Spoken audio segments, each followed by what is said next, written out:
Prieks jūs šodien satikt, un šodien šo semināru esam veltījuši tam, lai iepazīstinātu jūsu skolotājus ar mūsu jaunāko metodisko līdzekli, kas ir paredzēts latviešu valodas un vēstures un sociālo zinību satura integrētai apguvei lingvistiski neviendabīgā vidē. Un šo semināru vadīsim mēs trīs. Es, Linda Krastiņš, šīta projekta koordinātore, Annija Bergmane un Baiba Asara, šī materiāla autores. Un Annija, jā, paldies. Un vispirms, kāpēc šāds materiāls ir tapis un kāpēc mēs tādu esam veidojuši jums? Tātad mēs jau zinām, ka no 2023. gada 1. septembra Latvijā notiek pāreja uz mācībām valsts valodā, un šis ir 3. noslēdzošais gads šajā pārējā. Nav noslēpums, ka skolēnu latviešu valodas prasmes nevienmēr ir pietiekamas, tāpēc skolotājiem pilnīgi noteikti ir vajadzīgs arī atbalsts, un atbalsts ir ne tikai profesionālā pilnveida, bet arī dažādi mācību metodiskie materiāli, tāpēc arī šis materiāls ir tapis. Bet tas nav vienīgais iemesls, protams, arī, ka ir citas aktualitātes mūsdienu sabiedrībā, kas nosaka, ka valoda ir jāmācās paralēli vienlaikus ar mācību saturu, un tā ir šī te jaunā parādība, kad mēs dzīvojam ne tikai vienā valstī, bet cilvēki gan vieni paši, gan ar ģimenēm izbrauc no Latvijas, atgriežās, mums ir arī imigranti, mums ir arī mūsu tautieši, kas dzīvo diasporā un brauc atpakaļ, un mēs tad saskaramies ar to, ka latviešu valodas prasmes nevienmēr ir pietiekamas, un mums ir jādomā, kā tās pilnveidot. Nevienmēr tam ir papildu stundas, tāpēc mēs to darām mācību stundās. Bet arī jaunais saturs, jaunā pieeja, kompetenci pieeja mācību satura īstenošanā arī nosaka to, ka viena no šīm te pazīmēm, ka mums ir jaunā pieeja, ir starpdisciplinaritāte. Un starpdisciplinaritāte tātad latviešu valoda un mācību saturs, priekšmetu mācību saturs. Kompetenču pieeja arī nosaka to, ka mēs audzinām, mācām lietpratīgu skolēnu, un lietpratīgs skolēns tātad parāda šo spēju adekvāti lietot mācīšanās rezultātu noteiktā kontekstā. Tātad valodu viņš mācās nevis tāpēc, lai zinātu valodu, bet lai to lietotu, un skolā šī lietošana ir lai varētu apgūt citu jomu mācību saturu. Un šī te pieeja arī nosaka to, ka katrs skolotājs ir valodas skolotājs, un ar to mēs nesaprotam to, ka katrā priekšmetā būtu jāmāca vārdšķirs vai komati vai garumzīmes, kā tos lietot, bet to, ka katrs skolotājs savā mācību priekšmetā domā, kā attīstīt lasīšanas stratēģijas, iemācīt, kā mācīt vārdu krājumu, kā apgūt jēdzienus un mācību jomas terminus, kā lasīt tekstu, kā skolēniem palīdzēt to saprast, ja, un kā izstāstīt to, ko tu esi mācību procesā darījis, dalīties ar saviem viedokļiem un tā tālāk. Un tāpēc ir tapis šis materiāls. Tālāk, Annija. Mēs gribam arī atgādināt to, ka iepriekšējos 2 gados šādi līdzīgi metodiskie materiāli ir jau tapuši 4. un 5. klasē, un ja kāds strādā, tad sākumskolā, tad arī 1., 2., 3. klasē šādi materiāli ir tapuši arī sociālajām zinībām. Un kur tad tos atrast? Tātad Latviešu valodas aģentūras apakšvietnē Māci un mācies latviešu valodu ir sadaļa sākumskolai, un šajā sadaļā tātad ir ievietot pie sākumskolas ir ievietoti šie te materiāli ne tikai sociālajām zinībām un vēsturē, bet arī citiem mācību priekšmetiem, un tā kā jūs esat reģistrējušies šim semināram, tad jūs saņemsiet arī šo prezentāciju un uzklikšķinot uz saites, jūs to arī varēsiet uzreiz atrast. Un tad tālāk došu vārdu materiāla autoriem, un viņas pastāstīs, kāds ir šī materiāla mērķis, kāda ir struktūra, un ļaus jums ieskatīties šī materiāla lapusēs un pastāstīs, kā ar to strādāt, kā izmantot. Lūdzu, Annija un Baiba. Jā, labdien! Es esmu Baiba, un es esmu tā, kas pārstāv to valodisko pusi šajā materiālā, un īstenībā vienmēr veidojot jau teiksim, šajā gadījumā trešo materiālu, ja, ir tā sajūta, ka īstenībā tas varētu būt tas ideālais variants, kā skolā varētu notikt, ka sanāk kopā vēsturnieks ar valodnieku un viens no otra gūst to, kas var palīdzēt pēc tam skolēnam. Un šajā gadījumā arī kaut vai apmainoties ar šīm idejām, kā to materiālu aiznest līdz skolēnam, padarīt saprotamāku, arī gan strādājot ar vārdu krājumu, gan ar terminiem, gan attīstot arī šīs visas valodarbības prasmes. Un tas arī bija tas mērķis, veidojot šo metodisko materiālu, tātad strādāt kopā valodas un satura skolotājam, lai padarītu materiālu pieejamu skolēnam, izmantojot tātad šo valodas un satura integrēto apguvi, jeb CLIL metodiku. Un, pirmkārt, jau tad arī šī darbošanās notiek tādā aktīvā darbībā, nepārtrauktā saziņā gan ar skolotāju, gan vienam ar otru skolēniem, un tādā veidā arī attīstot visas šīs valodas pamatprasmes, domājot par to, lai nav tikai visas stundas, piemēram, tur rakstīšana vai lasīšana, bet arī uzreiz gan klausīšanās, gan runāšana, izlasītā teksta, pēc tam kāda interpretēšana, rakstītā kādā darbā, un tādā veidā veicinot skolēnam tādu visu šo prasmju attīstīšanu. Un to ļoti labi var izdarīt tieši šajās stundās, kurās ir šie teksti, jo teksts ir tas, kas palīdz arī un dod šo iespēju strādāt, kā pamats būt, lai attīstītu valodas prasmes. Un tad jau mazliet precīzāk par metodiskā materiāla struktūru, par saturu mazliet vēlāk, bet šobrīd tātad ir šī aktivitāte katram tematam apakšā dota. Šajā gadījumā runā attēls ir tas aktivitātes nosaukums, tad ir norādīts konkrēts pielikums vai varbūt pat vairāki pielikumi, kas šajā aktivitātē ir klāt pievienoti. Tad vienmēr ir norādīts arī apgūstamais vārdu krājums, kas nāk skolēnam klāt, mācoties tieši par šo tēmu. Un arī jūs redzat valodarbības veidi, tā tad var redzēt, ka šajā aktivitātē tiks visi 4 attīstīti. Un tad ir norādīta darba gaita, metodiskais tātad šis tāds ieteikums, kā strādāt, kā veikt šo aktivitāti. Un šajā gadījumā arī jūs redzat, ir tāda spuldzīte kā ieteikums, vai nu tas ir kāds metodiskais ieteikums, vai tas ir kāds no valodas jautājumiem, kas ir ieteikts. Ja? Tātad dažāda veida ieteikumi, kas var noderēt jums, gatavojoties mācību darbam. Un savukārt šajā brīdī pārņemšu arī nedaudz mikrofonu, lai pastāstītu arī no savas puses, jo, kā jau Baiba minēja, viņa šajā projektā pārstāv šo latviešu valodas skolotāju pusi, savukārt es to vēstures un sociālo zinību, un es absolūti piekritīšu Baibai, ka šis tiešām ir tas vērtīgākais veids, kā sadarboties gan ikdienā, gan arī šādā mācību materiālu izstrādē.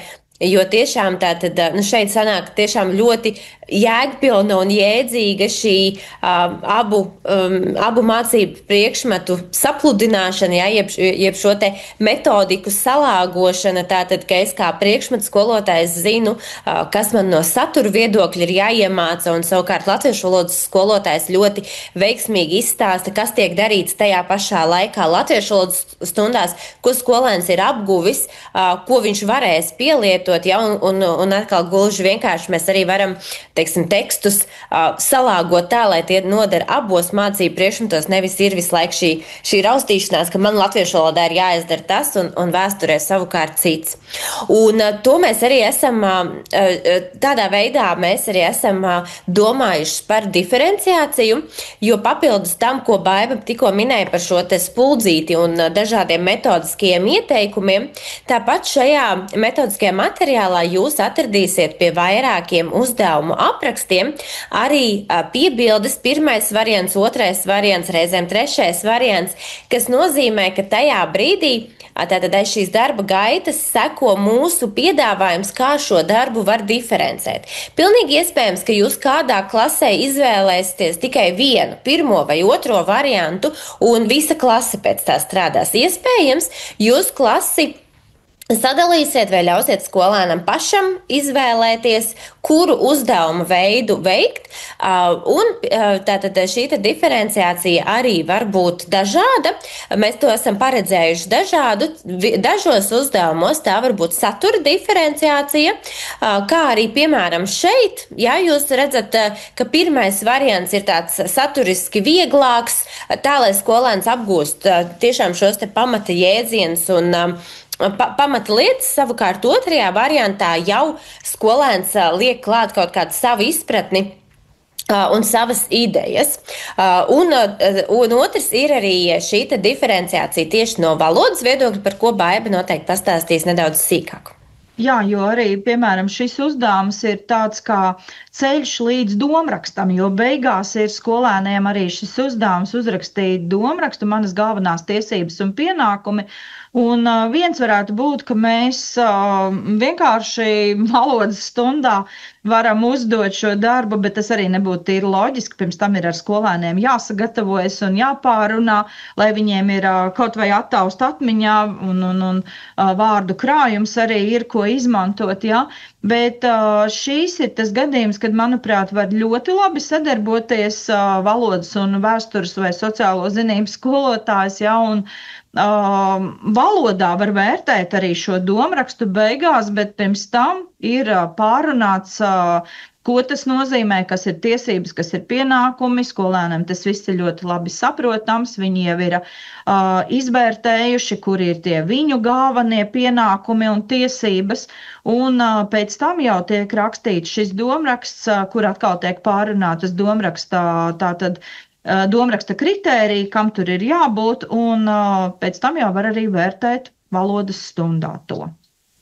Jā, un šeit atkal šī satura integrācija, es pieļauju, ka jūs arī to tā nolasījāt no mūsu teiktā, ka pirmām kārtām es kā vēstures un sociālo zinību skolotājs jūtos daudz pozitīvāk par to, ka latviešu valodā tiek rakstīts domraksts par mana priekšmeta tēmu. Tas nozīmē, ka skolēns vēlreiz izlaidīs šo tēmu tā kā sev cauri, vēlreiz par to reflektēs, vēlreiz par to runās. Savukārt latviešu valodā atkal ar šo sadarbību mēs panākam, ka šim domrakstam ir tāds dziļāks, jēdzīgāks saturs, ka skolēns tiešām par to ir mācījies, viņš ir apguvis vajadzīgo vārdu krājumu, viņš ir tiešām sapratis par šo tēmu līdz jau tādām niansēm, un tad atliek teiksim, latviešu valodā atkal var pārbaudīt šīs domraksta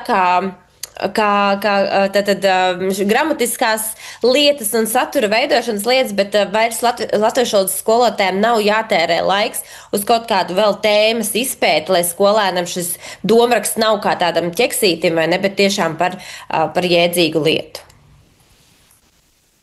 Jā, tālāk šajā metodiskajā materiālā papildus tam, ka lūk ir šādi vairāku uzdevumu apraksti pie katra temata, Baiba jau minēja, ka tātad zem šī uzdevuma nosaukuma ir norāde uz pielikumu, kas izmantojams pie konkrētā uzdevuma. Un līdz ar to tālāk parādīsim un pastāstīsim par to, kas tad ir šajos pielikumos, ko jūs tajos varat atrast.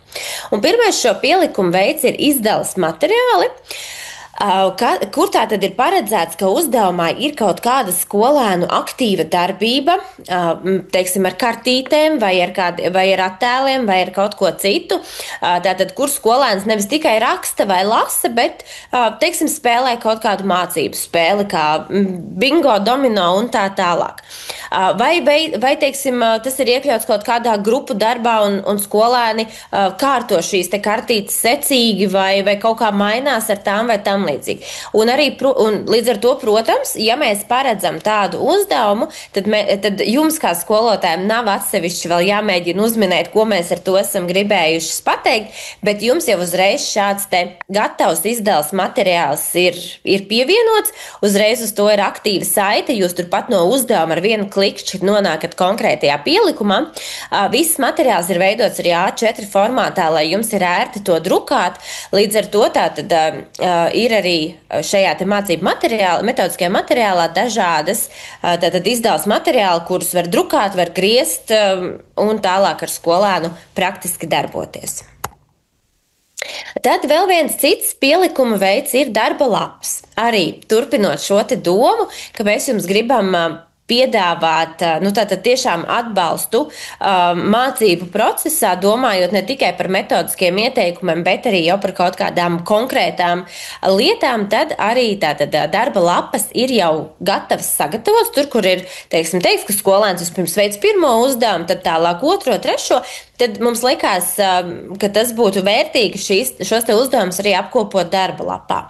Un konkrētos piemērus mēs ielikām, lai jūs arī redzētu, ka šīs nav vienkārši melnbaltas darba lapas, kur tikai ir šie uzdevumi sarindoti, bet ņemot vērā, ka skolēnam šī teksta vizualizācija palīdz tomēr apgūt jaunos vārdus, jaunos jēdzienus vai tematu, vai pat, ja skolēns ir ar diezgan labām prasmēm valodas, tad, teiksim, šī vizualizācija viņam palīdz pārliecināties, ka viņš ir sapratis tekstu pareizi. Tādēļ arī šajās darba lapās ir vairāki attēli, un ar kuriem ir paredzēts, ar kuriem ir dažādā veidā paredzēts darboties. Šajos konkrētajos piemēros, tātad šeit pirmajā pielikumā ir dotas tās kā ilustrācijas, kur skolēnam ir paredzēts, ka viņš meklē tajās informāciju vai nolasīja, kas šajā gadījumā par valsti, kur kādas valsts funkcijas tur ir attēlots un atkal kādas valsts funkcijas trūkst. Vai savukārt 8. pielikumā šajā otrajā darba lapā ir tas variants, par ko es arī minēju, ka tātad ir dots situācijas apraksts, bet lai skolēnam nav jābalstās tikai uz to, ko viņš ir izlasījis, un ja viņš nesaprot kādu no vārdiem, lai viņam nav šī sajūta, ka viņš īsti līdz galam nav pārliecināts par to, ko viņš ir izlasījis, tad ir klāt arī uzreiz šī vizualizācija, kas ir mākslinieces tātad speciāli šīm pasūtījumam veidotas ilustrācijas. Tās nav piemeklētas, bet reāli radītas šīm metodiskā materiāla vajadzībām, un tā tad ir arī uzreiz vizualizācija, lai skolēnam ir vieglāk uztvert tekstu. Jā, Baiba, es kādreiz beidzu. Šajā darba lapā arī varētu būt kā ieteikums, ka vai nu ir dots teksts un ir jāatrod no vairākiem attēliem atbilstošais attēls, vai tieši atkal ir doti attēli un skolēniem pašiem mēģināt raksturot to situāciju, kas tur ir. Var arī tādā veidā vēl ar šo lapu strādāt. Jā, tas noteikti, ka tas, ko mēs tur esam aprakstījuši, tās ir tās idejas, kas mums konkrētajā brīdī nāca prātā, bet, protams, ka mēs zinām arī, ka jums ir savas iestrādes, un tieši tā šīs darba lapas, šos izdevums materiālus var ņemt un arī pārveidot un izmantot vēl dažādākos veidos, kas varbūt pat nav arī aprakstīti. Jā, un te ir atkal darba lapas, kur tiešām skolēni šajā gadījumā attīsta rakstīt prasmi vai šo vizuālo savu iztēli. Ja? Un pirmā darba lapa ir tur, kur ir šis runā attēls, arī tā tēma bija pati pirmā, kuru pieminējām. Ja?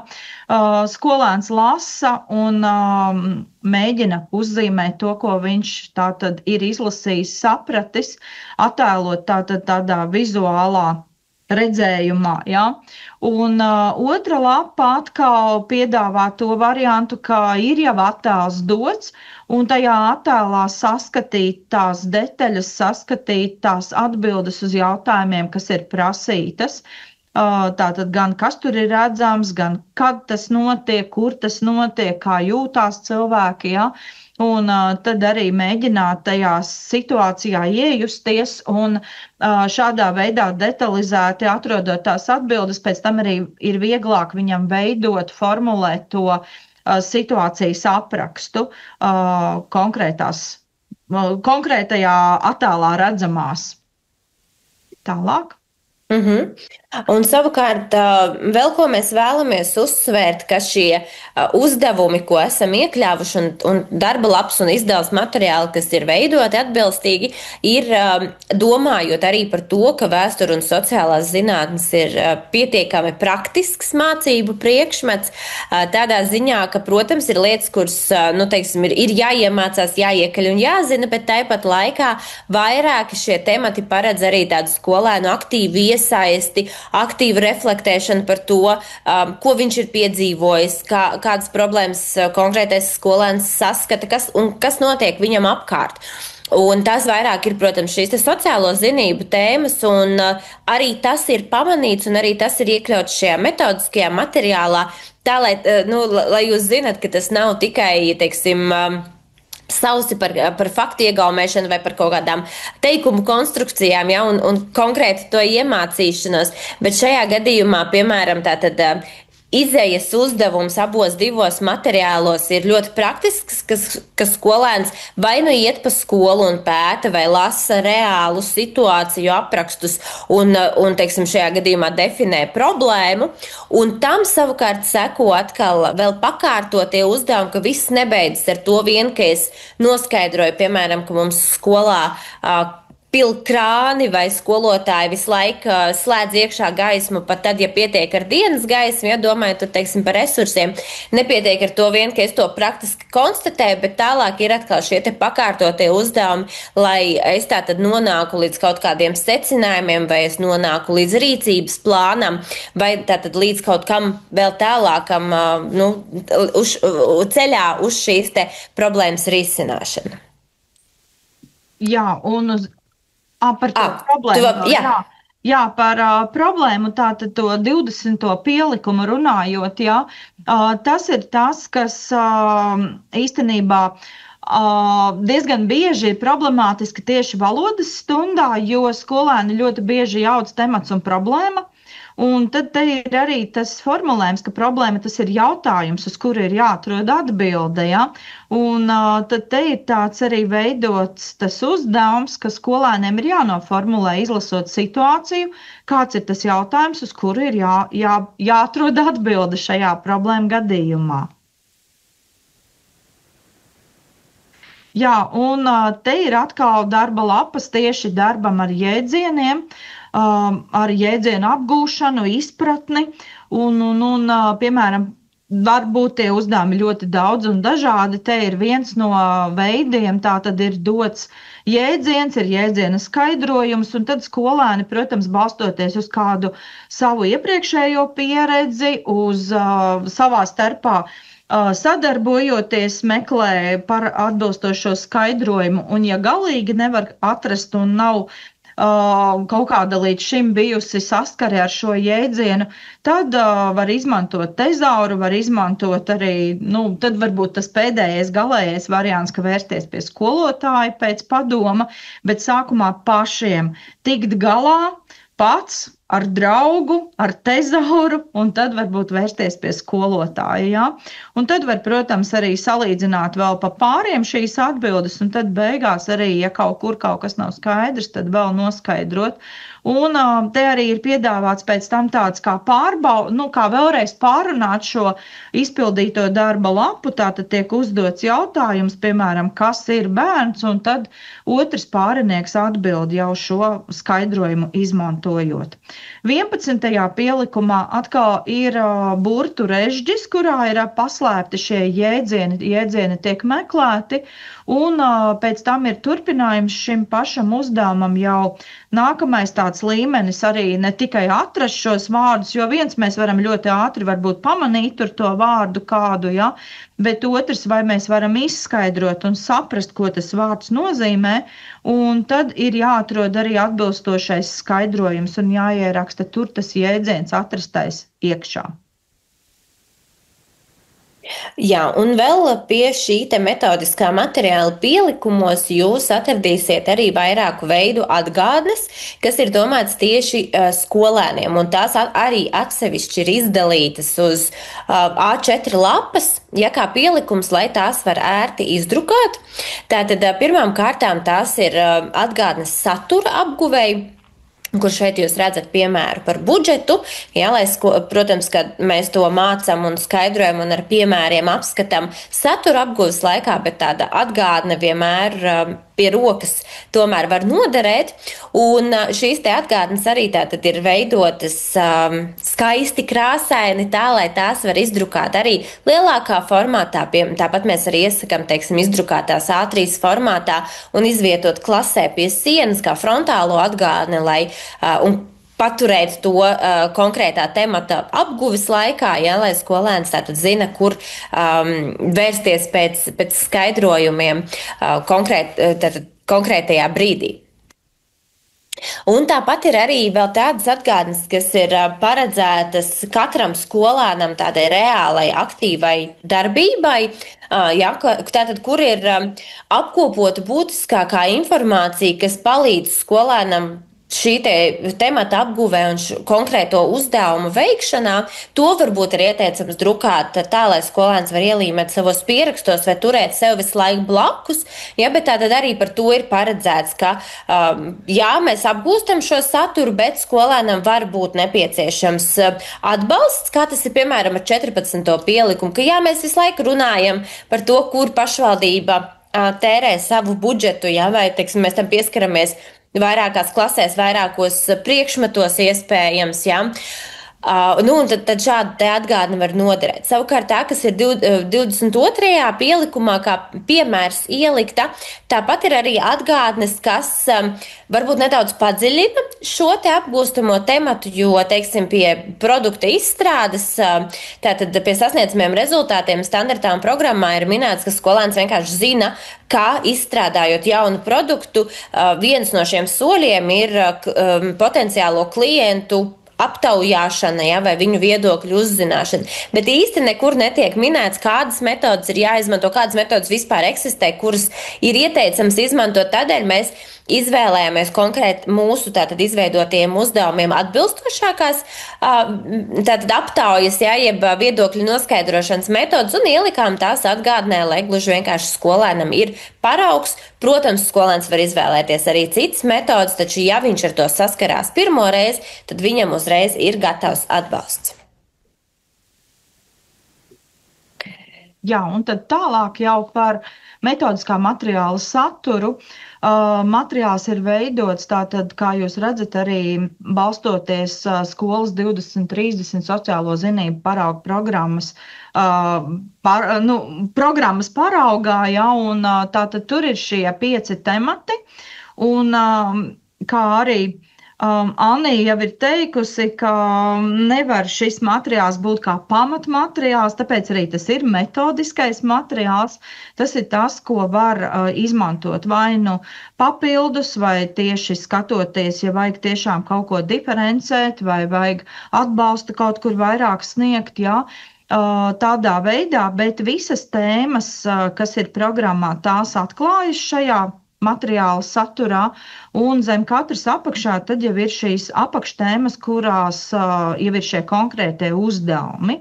Un tā tad ir saturā arī, jūs redzat, ne tikai, tā tad te ir redzams tas galvenais temats, tad ir apakštemati, bet pie apakštemata tad ir gan, tā kā jau iepriekš runājām, gan uzdevums, gan ieteikumi metodiskie, gan pielikumi, darba lapas, viss pārējais tā tad ir iekļauts jau arī zem šī temata apakšā.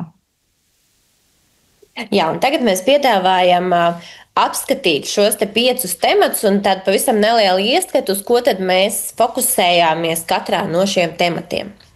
Un tātad pēc programmas parauga pirmais temats ir tāds pietiekami masīvs, nozīmīgs, apjomīgs par to, kā veidojās Latvijas valsts, kur tā tad ir īsts pārskats par Latvijas vēstures periodiem un tātad galvenajiem notikumiem. Un šeit mēs izvēlējāmies fokusēties netik daudz varbūt uz pašiem vēstures notikumiem, teiksim, šie te materiāli, lai tā kā apgūtu tādu Latvijas laika līniju vai šos te svarīgākos notikumus, tādi ir dažādos materiālos, gan mācību materiālos, gan, piemēram, Dvēseļputeņu mājaslapā vai tātad citos ārējos resursos, bet tas, uz ko mēs vēlējāmies fokusēties, ir vairāk varbūt šāda te piesaiste konkrētiem vēsturiskiem notikumiem un tātad to analīzi, salīdzināšanu un tam līdzīgi.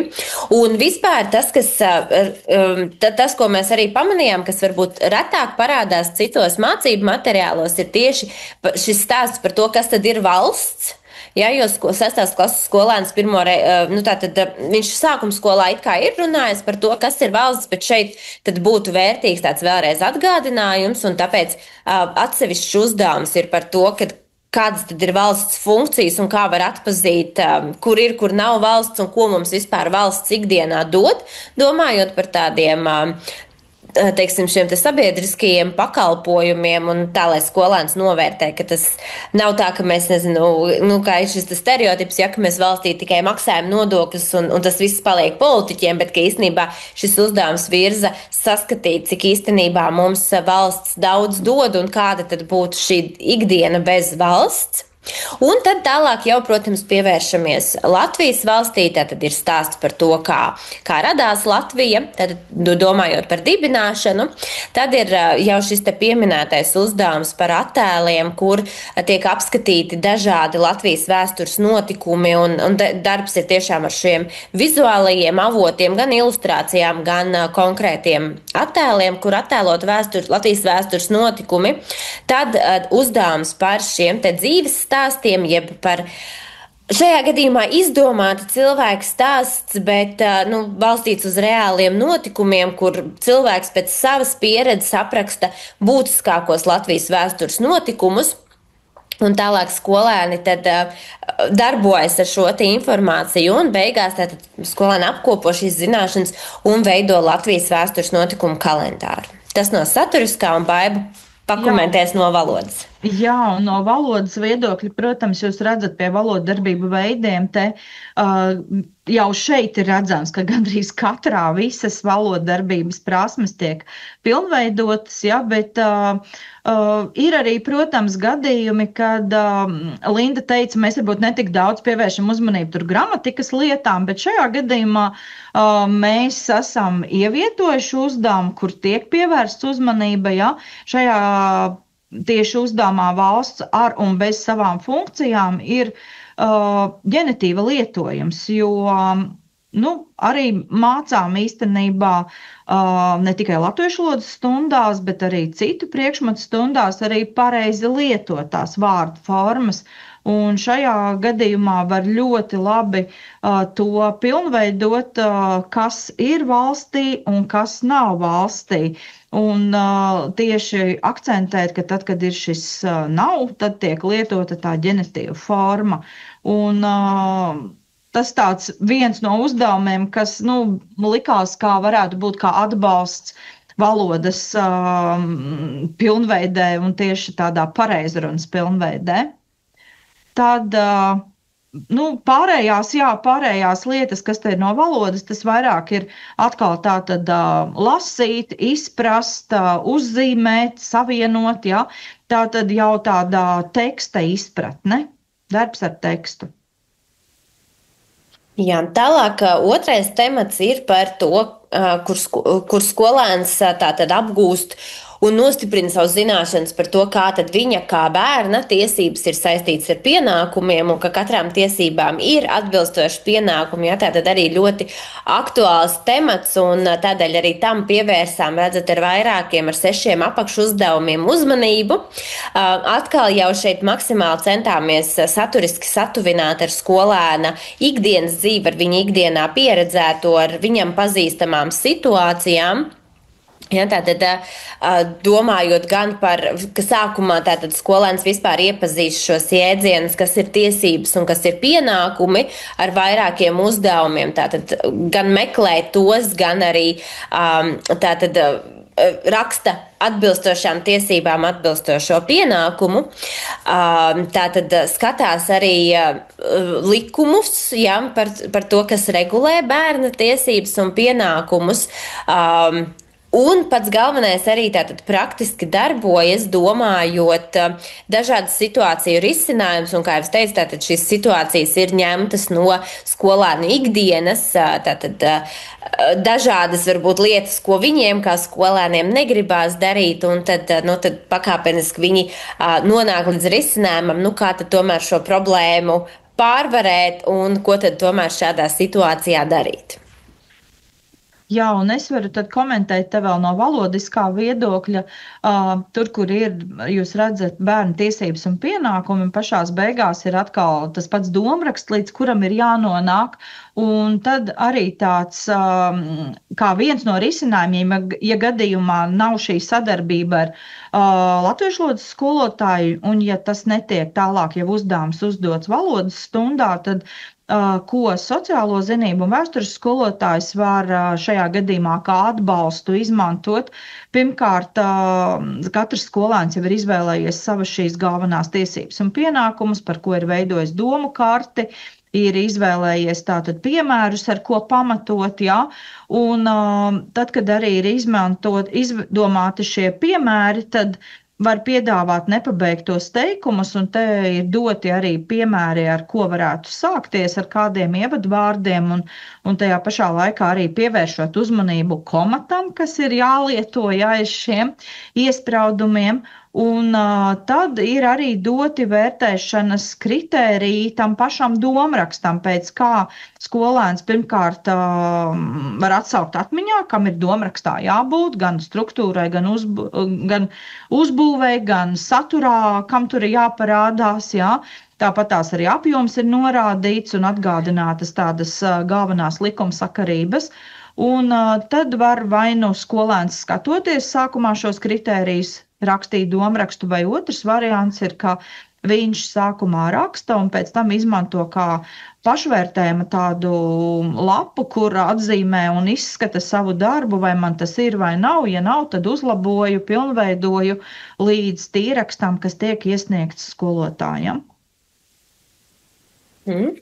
Tad tālāk trešais temats ir ļoti raksturīgs sociālajām zinībām par budžeta plānošanu, kur skolēns jau ik pa laikam vai iepriekšējās klasēs ir ar šo tēmu saskāries, sākot jau no sākuma skolas posma, bet šeit vēl nāk klāt tas, ka skolēns analizē pašvaldības budžetu, tātad jau aiziet uz šo valstisko mērogu, bet neskatoties uz to, mēs tomēr esam sasaistījuši arī ar personisko dzīvi, ar skolēna tātad ikdienu, jo skolēns mācās par to, kādi var būt budžeti, par drošības spilvenu un tam līdzīgi.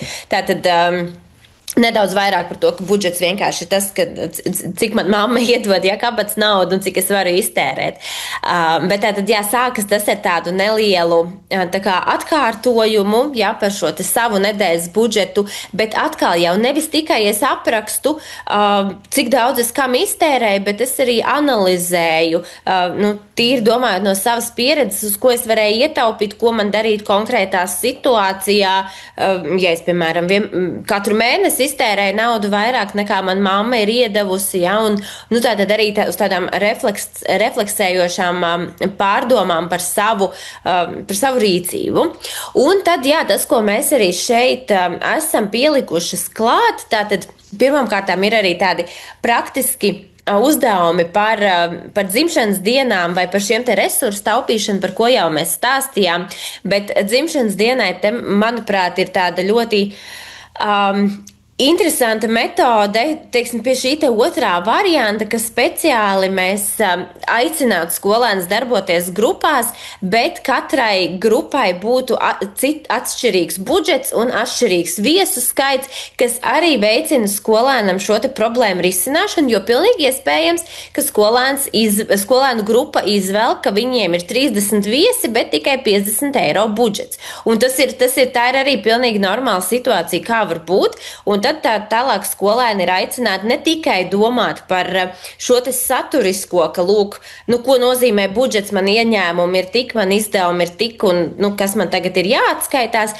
bet reāli pieiet tam radoši un teikt, ka nē, mums nevajadzēs telpu, mēs svinēsim pļavā, mēs iesaistīsim varbūt viesus, lai viesi nes katrs dzeramo vai ēdienu kādas uzkodiņas, un tātad tiešām arī veicināt šo te skolēnu tādu radošo domāšanu un idejas, kas viņiem var noderēt arī ikdienā. Un vēl no saturiskā, ko es šeit gribētu uzsvērt, ir tātad šī te atsevišķā sadaļa par pašvaldības budžetu, ar ko skolēns saskaras pirmo reizi. Ja, tātad pašvaldība vispār uzzina, ka pašvaldībai arī ir budžets, kas veidojas tāpat kā viņam vai ģimenei. Un šeit mēs uzreiz arī esam pievienojušas gatavus, reālus pašvaldību budžetus, kas ir no pēdējiem gadiem ar piemēriem tieši, kur mēs varam redzēt sabalansētu budžetu, kur ir budžets ar deficītu un kur ir budžets ar pārpalikumu, kas patiesībā nav nemaz tik viegli atrodams, jo, ja mēs zinām arī savas pašvaldības darbību, tad visbiežāk ir mums ar šo deficītu, bet mēs esam arī atraduši reālus gadus, kad bija budžets ar pārpalikumu, piemēram, Rīgai, un lai skolēns var analizēt un redzēt, ka tiešām realitātē šādi budžeti arī mēdz būt, un tad tālāk viņš skatās, kam tad pašvaldība tērē, cik lieli ir šie budžeti, un, protams, ka jūs tur varat likt arī savas pašvaldības budžetu, bet, ja jūs tam pieiet tā, ka gribat, lai skolēns redz visus veidus, tad jums uzreiz šie veidi gatavi ir piedāvāti.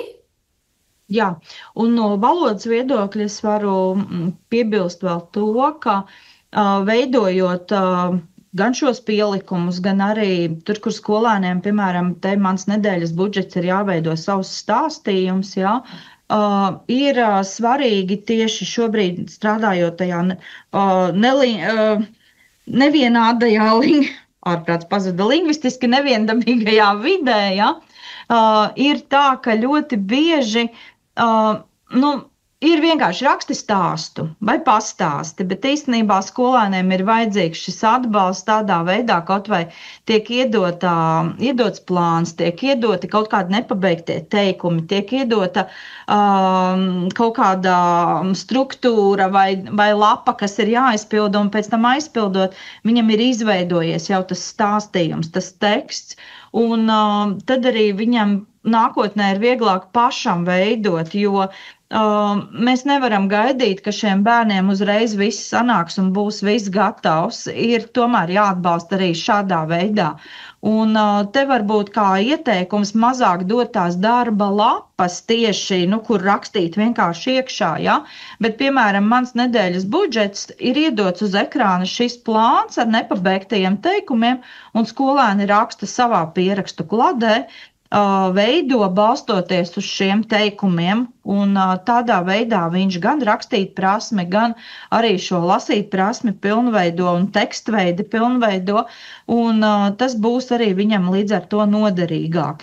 Protams, arī var izmantot darba lapas, kuras jau ir gatavas, bet arī skatīties tā, kur var, tur varbūt tomēr ļaut skolēniem to tekstu veidot savos pierakstos, nevis tikai ierakstīt iekšā. Jā, un šeit varbūt arī papildināt, mēs tā arī nedaudz to mēģinājām uzreiz integrēt šajā metodiskajā materiālā, jo, lai jūs nemulsina, ka zem šī baigas nosauktā uzdevuma ir tomēr norāda uz pielikumu, tas ir pielikums, kur ir šī te atgādne par budžetu. Līdz ar to tā arī mēs parādījām šo saistību. Tas nav tā, ka zem katra uzdevuma ir šī darba lapa, šeit konkrēti ir norāde uz atgādni, un jūs redzat, šī atgādne atkārtojas, piemēram, pie vairākiem uzdevumiem, kur tātad būtu vēlams aktualizēt. Bet ejot pie priekšpēdējā temata, tātad arī par uzņēmēju darbību, kur ir šī sasaiste ar dizainu un tehnoloģijām, tātad arī mēs esam paredzējuši uzdevumus, kas paredz šo savu kaut kādu produkta veidošanu, bet varbūt vairāk fokusējoties tieši uz to darbības plānošanu, jo arī tas ir tāds nedaudz tukšais punkts, domājot par mācību materiāliem. Un, tātad uzsverot to, ka, lai tu vispār ražotu kaut kādu produktu, tev būtu jādomā par to, kāda problēma eksistē un kāpēc tu tieši tai problēmai gribi piedāvāt risinājumu un kādu risinājumu tu gribi piedāvāt. Un tāpat arī, teiksim, par šo te klientu viedokļu noskaidrošanas metodēm. Ja? Tātad, kad nevis tevai biznesa idejai izcilējai ir vienkārši, es vienu dienu sēdēju un izdomāju, ka tā būs, ja? Bet ka skolēns tomēr mācās, ka, reāli arī mums tirgū katrs produkts ir nācis no kaut kādas problēmas, plašākas vai šaurākas, ja, un ka, lai produkts būtu pēc iespējas veiksmīgāks un lai šī uzņēmēja darbība būtu pēc iespējas drošāka, tad mums ir pirms tam jānoskaidro, ko tad prasa mūsu apkārtējie cilvēki. Jā, un te vēl ko varētu piebilst pie šī tieši, piemēram, klientu viedokļu noskaidrošanas metodes, tur ir tāds uzdevums viens ka pēc izpētes raksta secinājumus. Un atkal, lai šos secinājumus varētu uzrakstīt, tad skolēnam tiek doti tādi kā, balsta jautājumi, uz kuriem atbildot arī veidosies tie secinājumi. Un tas atkal var vienkārši uz ekrāna parādīt, un būs skolēns, kuram vajadzēs, būs, kuram nevajadzēs to ieskatīties un kā pamatu izmantot, ja? Bet skolotājs ir piedāvājis. Un tāpatās atkal te, kur ir produktu pielāgošana mērķa auditorijai, tur ir tad, kad tiek izvērtēti tie produkti, tad tiek piedāvāta mums visiem skolotājiem labi zināmā metode PPP, paslavē, pajautā, piedāvā, un tad arī mēs gan neesam tajā pielikumā ielikušas, bet varētu būt viens no variantiem, ka jūs ar skolēniem pirms tam pārunājiet, ar kādām frāzēm varētu paslavēt, ko varētu pajautāt, ko varētu piedāvāt, un pēc tam varbūt būs bērns, kuram atkal būs tas nepieciešams kaut vai ieskatīties un no tā tad arī uzrakstīt to atgriezenisko saiti konkrētajam produktam, jo ļoti bieži ir tā, ka skolēni, labi, patika. Varbūt jautājums pat nav īsti saistīts ar kaut kādu tur konkrētu lietu, vienkārši skolotājs lūdza pajautāt, kaut ko pajautā, ja pat dažreiz ir muļķīgi, piemēram, kādā krāsā, kaut gan krāsā ir ļoti labi redzama, ja. Un, tā kā skolēnus mācīt uz to, ka tiešām šī atgriezeniskā saite ir tā, kas palīdz vēl to produktu pēc tam vēl labāk vai izprast vai uzlabot, ja, un arī sniegt šo pozitīvo vērtējumu, bet tas ir jāmāca laika gaitā. Jā, un visbeidzot pēdējais temats 6. klasē ir par Latviju un kaimiņu valstīm un par Latviju un Eiropas Savienību. Un arī šeit mēs pirms ķeramies pie kaimiņu valstīm, mēs piedāvājam tomēr uzdevumu, kur skolēns atgriežas pie tā, ko viņš zina par savu valsti, par Latviju. Domājot tiešām par tādām ļoti precīzām lietām, ja, tātad galvaspilsētu platība, naudas, valūtas veids un tam līdzīgi. Un kādu organizāciju dalību valsts un tā, un tikai tad tātad apskata arī 4 Latvijas kaimiņu valstis un salīdzina un analizē tās un galu galā arī ķerās klāt pie tā, ko tad Latvijai dod dalība Eiropas Savienībā. Jā, un te vairāk tātad runājot par to, kur to informāciju meklēt, te ir darbs skolēniem tad jau ar internetu, ar interneta resursiem, jo būs lietas, kur viņi zinās uzreiz, kā sauc Latvijas galvaspilsētu, ja? Bet būs, kur varbūt sāksies kādas diskusijas un vairāki atbilžu varianti, un tad ir iespēja tātad meklēt tīmekļa resursos, kas tad ir tā pareizā atbilde, un tad arī var pārunāt, kurš tad ir tas ticamais, kurš tas neticamākais, varbūt resurs, kurā jūs esat iegājuši. Un pēc tam arī, tad, kad ir šīs atbildes atrastas, tad var skolotājs piedāvāt vai nu pats izveidotu Kahoot šo spēli par Latviju un varbūt vēl kādu papildus jautājumu ielikt, vai arī lūgt pat skolēniem grupās izveidot un tad savstarpēji izspēlēt. Un te atkal tad varētu būt jautājums arī par jautājumu formulēšanu, par atbilžu formulēšanu, cik garām, cik īsām jābūt, cik precīzi to parādīt, pateikt un cik ticamas atbildes dot, lai mazliet arī jauktu to galvu tiem, kuri spēlē šo spēli. Ja? Tā kā te ir jau arī tādas lietas, par kurām var uzreiz runāt un mācīties. Jā, un tas no mums, kā no autorēm, ir viss šajā iepazīstināšanā ar metodisko materiālu, un tālāk jau jums pašiem jāvar vaļā, jāskatās, ko jūs varat no tā visa izmantot, ko jūs gribat izmantot, ko jūs varbūt vēl pielāgosiet un papildināsiet, un sniegsiet savu atgriezenisko saiti, bet varbūt, ka jums ir vēl kādi jautājumi. Pagaidām beigšu kopīgot. Paldies autorēm Annijai un Baibai gan par ieguldīto darbu metodiskā materiāla tapšanā, gan arī par šo stāstījumu. Jā, gribu piebilst, Baiba vēl atsaucās, ka es teicu, ka varbūt nav jādomā tik daudz par to gramatiku, mācību saturu, mācot citu priekšmetu stundās. Protams, ir jādomā, tikai tas ir tas, par ko priekšmetu skolotājiem visgrūtāk ir domāt, ja viņš nav latviešu valodas skolotājs. Tāpēc aicinu atrast sev skolā noteikti kādu sadarbības partneri latviešu valodas skolotāji, tā kā tas ir izdevies mūsu metodiskā materiāla autoriem. Un tad jūs varat ar savu sagatavoto stundu vai tematu, kas jums ir tiek plānots, aiziet pie kolēģi un teikt, paskaties lūdzu, vai tu tā pārskatot nepamani kaut ko, kas te varētu būt arī no gramatikas, kam pievērst uzmanību. Bet, protams, tas nav pašmērķis. Galvenais, protams, ir šie te vārdu krājums, jaunie jēdzieni, termini un kā tad vispār mēs varam sniegt atbalstu, lai skolēns varētu stāstīt, runāt, komentēt, izteikt viedokli, jo vienkārši tāpat, kā jau Baiba teica, stāsti, uzraksti, nesanāks. Laikam tas būs pārāk grūti. Kolēģi, vai jums ir kādi jautājumi? Ir tātad Terzētavā. Paldies, ļoti interesanti un liederīgi. Pārējie?